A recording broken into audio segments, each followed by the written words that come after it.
This section is called migration. And migration has to do with how you're moving through the space.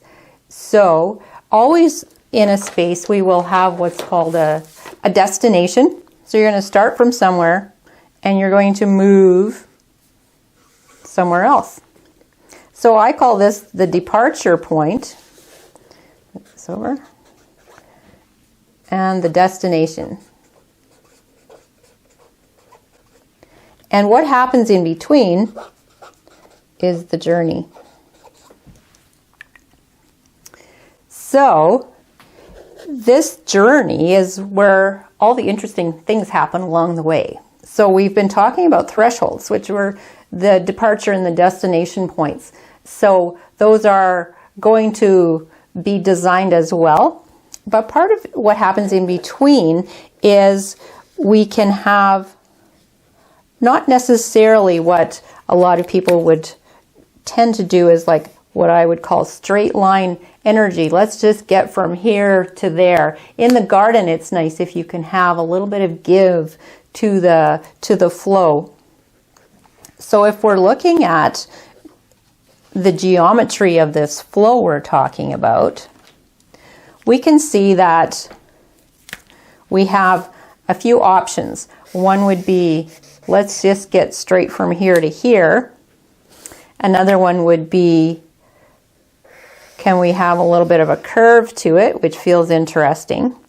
And another way where we might have a lot of curve happening in order to get to that place. So you can see that there's a certain amplitude to the flow that could happen. So as you're walking along, this one might have just stepping stones in a straight line. And if you're going for a modern style, that could be quite appropriate. And if the space is quite narrow, that's also appropriate. So this one, you might have the stepping stones follow this very gentle S-curve. And what I find when you do that is it allows you to have some interesting things happen in these spots. So you might have a little bit of plantings or greenery right in there. Could be just rocky areas. It could be some kind of sculpture that's tucked into here. There could be a little group of something over here. So you can see the difference between this one and this one is there's a lot more interest happening. So if we have the higher amplitude going on, this is where it can feel like you're having to go too far out of your way to get where you want to go. So this would be called more of a stroll garden. So you're going to have much larger spaces in between here where there might be some ground cover, there might be a larger tree, there might be a little bench happen in here with a bit of plants around it. And over here could just be some bushy plants, or it could be where you have a water feature tucked in here. So when you're sitting on the bench, you would be able to see the water. So you can see that it creates quite a different experience and has a lot more opportunity for doing some individual little nooks of structures in here. So the next thing would be to say, do we want all of these to be the same size if you were going into stroll garden land? So another option would be, can we have a variety of experiences along the way? And in this case, we would have maybe a grove of trees over here. And maybe some bushes with something interesting in between. So you can see that having it swing out and in and then smaller can be quite interesting.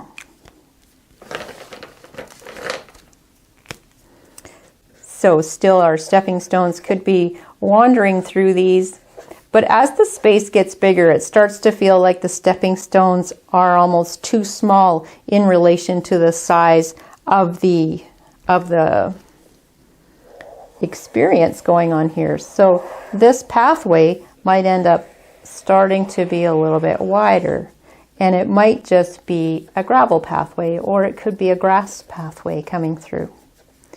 So you can see that how you design the flow can actually impact how the structure of the garden ends up. So you can see quite a difference in experience as you move along over to this section. So yes, we could still have a bench and some connections into it.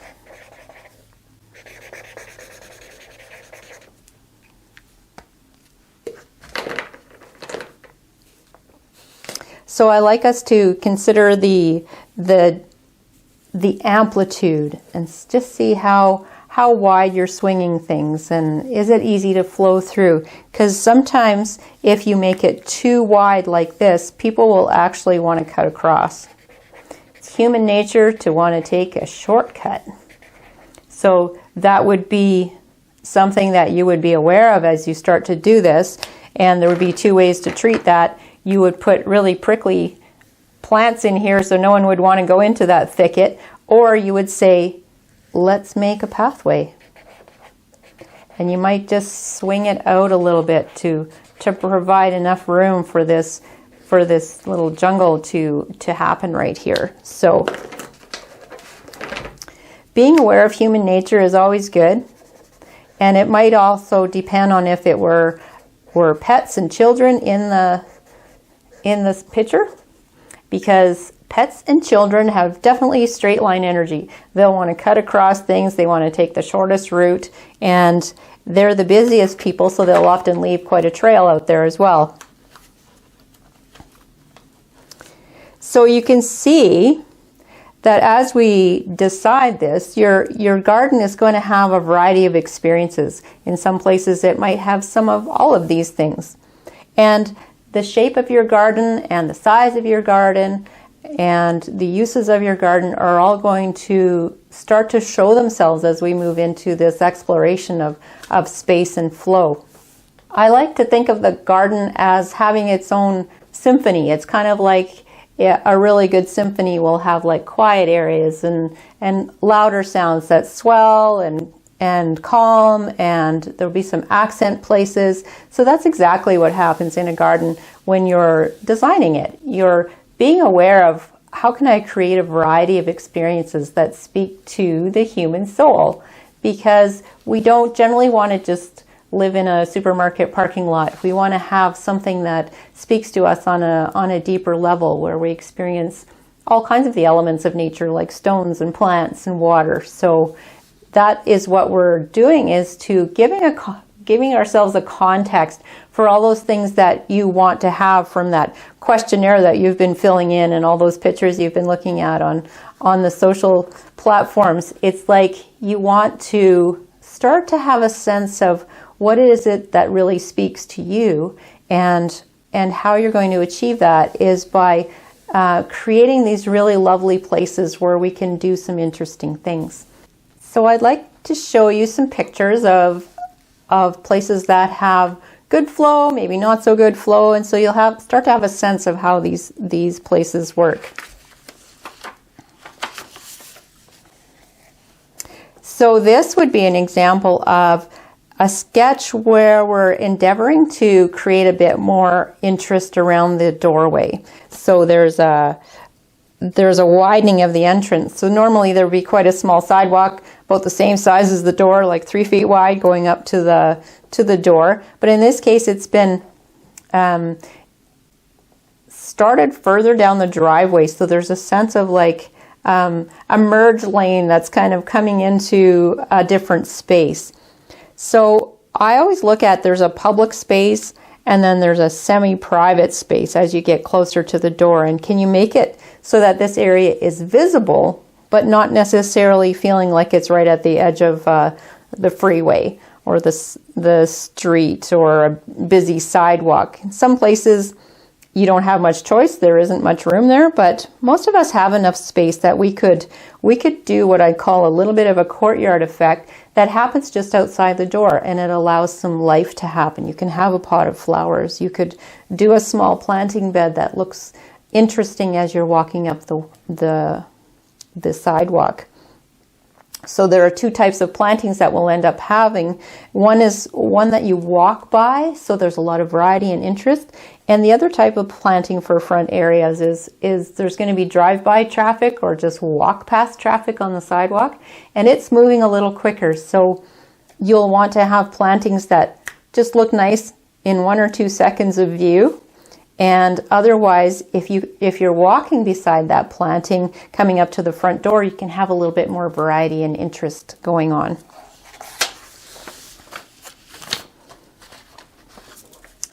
So here is an example of a before and after where the home had 2 doors showing. You can see there's a garage door and a front door. And the sidewalks were just along the walls.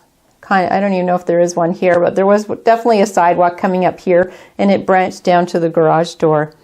So this had kind of a sad feeling to it. It was just like lumpy, half-dead grass and 2 doors. So as a guest coming in, you'd be like having to walk around here past their vehicle in order to get to the front door. And then as you're coming up here, it's probably sort of obvious that this is the main door.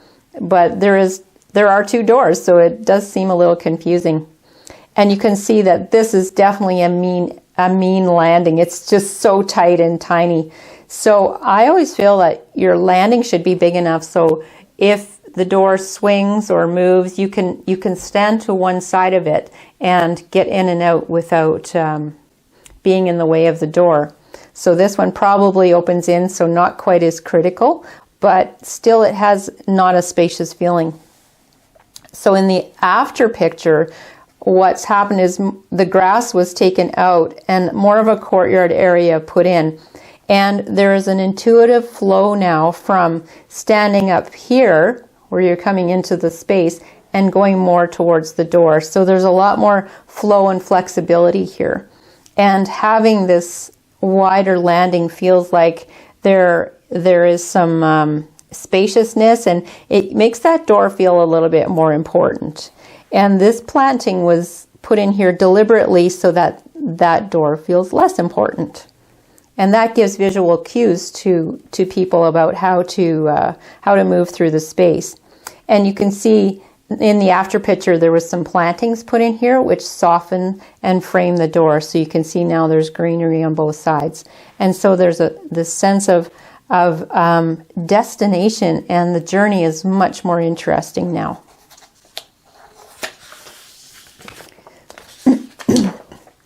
Here's another example of a typical bungalow, and again the walkway has been widened. Instead of just being that straight walkway that goes straight up onto that landing, it's been flared out here, so it like pulls people into it. And this is a nice little trick to use, is to put a planter along the wall and then have the landing here come a little bit further out past the planter. And you can see it makes a much nicer landing space right here, other than if you had tried to just match that lower step. And this is departure point, the destination here, and what is the journey to get up here. It's got some visual interest, some textures and color changes, and lots of little plants and textures of plants. So everything is like funneling you into the doorway, even though the landing doesn't face this area. It gives you a nice feeling coming in.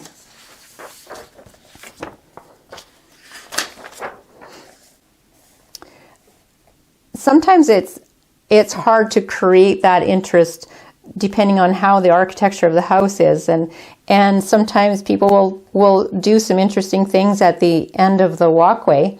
But in this case, what's happened is that the walkway actually got kind of too narrow right here. So by not plotting this out on paper first, they probably didn't have a good sense to see from the top that the resulting walkway is only 1.5 feet wide on each side. So it would have been lovely to have the full walkway 4 or 5 feet. It would have had a nice sense of coming in. But in the effort to make their front yard more interesting, they actually made it a little bit more difficult, and it pushes away a little bit. It's like it creates almost a little bit of a hazard there.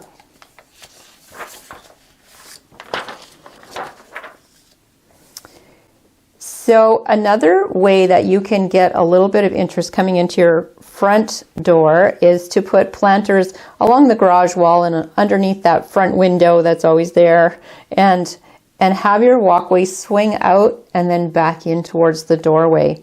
So in that case, you'll be walking by some plantings and you're walking towards some plantings, and then you'll have a couple steps up, a nice landing, and then you can change your direction again.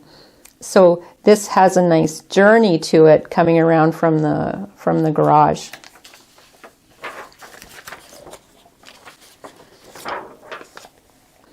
So here is a great example of an older style of home with a really, really tight front entrance. So this walkway was parallel to the house and it came over to where the side gate goes in and went straight down to the street. So as you walked up from the street, you were walking towards the side gate, then you would do a sharp 90 and walk over to here.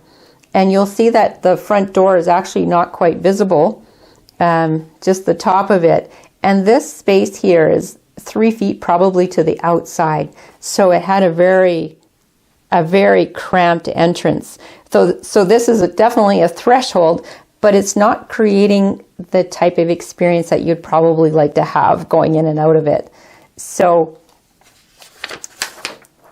what we did from a design point of view is we changed it to come directly up from the street and do a nice curve, and then there was a bit of a stepping stone pathway over to the gate.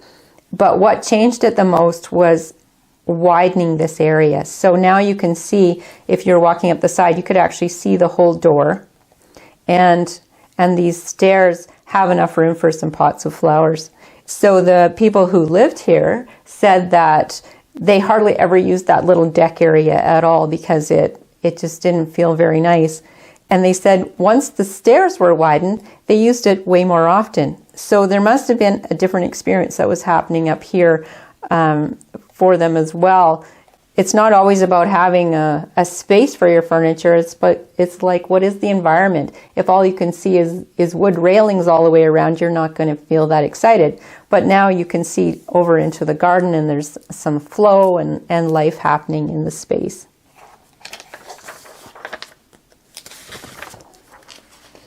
Here's another view of that. So you can see coming up, there's a lot of interest here. And they had actually put a bubbling rock in. So now from the deck, they could actually hear the water gurgling, and that was much more interesting. Some of us try to make things look good. And in this case, there are a few hazards that were happening. So the journey to go up here, again, parallel to the house, and then a sharp 90 up onto the steps. And we had a situation where the soil seemed to drop a few years back. I think the water table had dropped and everyone's soil shrank at the same time. So there's this big step here. So this is the kind of situation where there needs to be a big landing put here. And having a bench coming along the front walkway can be quite nice, but it has to look like it belongs there, and it has to look comfortable and inviting, like you could actually sit on it and enjoy sitting there. So in this case, the bench is not straight. So the bench is not straight or level, and it has its back to the sidewalk. So that's kind of unfortunate. So again, you could deliberately design a bit of an interesting little sitting space on the way up to the front door. It could be doing like a little boardwalk situation, having a couple of lovely chairs that are now able to sit nice and level. And if you need to have a step down, then it works with the decking. So you can see this has a lovely character to it. So that would be a great example of the journey becoming more interesting. Acreage properties often have two doors. There's going to be one that the family uses to go in and out of the garage or the boot room, and then there's the other beautiful door on the porch where the family rarely goes in and out of there, but wouldn't it be nice if your guests could? And what happens is that the guests will drive up into the front yard and they aren't quite sure where they should go. Should they go into this boot room door or should they go into the beautiful door? So having a lovely planting like this along the walkway, even though it's quite some distance, it says that they value this door and that they would probably be okay with you coming to that door. So I have a close-up view of this one. So you can see as you come up here, there's lots of flowers and color. So the journey is very interesting coming in and out of here. And once you get up here, the porch is wide enough. They have some chairs and flowers and a place for those boots and maybe a walking stick. And it becomes this lovely, gracious space on the inside. So here would be an example of what happens with vehicles taking over their threshold. The vehicle threshold is so large that people often want to just soften it or push it to one side. But what can happen is it creates a division in the property. So in this case, we can't actually see the front door. So the destination is somewhat obscured and feels a little bit strange. Like how should I get there? Do I walk up the driveway or do I walk across the grass? And it creates definitely a split. Here's another example of that where the driveway threshold is so large and there's the front door threshold. So we have a situation where they need to drive this way and into the garage. And even a large property like this, a large home, large driveway, it can have a meanness about it right in this location. And I think you can see it. It has a coldness and a harshness to it that there's no greenery, there's no, beauty right here because we have all of this concrete. And this bit of planting in here, you can see the flow is very lovely going through the lawn areas, but it's the one bush that sticks up here that chops this place into two as well. So if we took this out and you could see the whole space and added a bit of greenery here, we might have been able to achieve a sense of beautiful destination, and the journey along the way would be quite nice. So sometimes you have to stand back from your house, take a picture of it and analyze it and say, what's going on here? So here is a duplex, and often duplexes are a little bit challenging because both sides need to look the same, and that type of discussion happens. So normally you would have, if I covered up this side, you would see the two units. There would be a sidewalk up to each one, and that would be it. So what can we do is we can make a bit of an opening or a courtyard area outside of the front door. So now they can bring strollers down into here and they can gather with some friends, and it feels like a space that has some life to it. So it might be having a little bit of division or privacy between the two. And you can see that's not a really high division. And if we look at that from a different angle, you can see that the space is quite nice. And you can look outside into there if kids are playing, but it feels like an area, because of the two benches, that it has a lovely sense of socialness to it. So again, this is a threshold here. There feels like a bit of a threshold here because of the rock, and that the space opens up. And there's going to be another threshold here up onto the front landing. So that definitely has a much nicer journey than it did before the patio was put in. So I hope that gives you a great sense of the departure, journey, destination situation that we're going to be looking at a lot throughout the whole courses.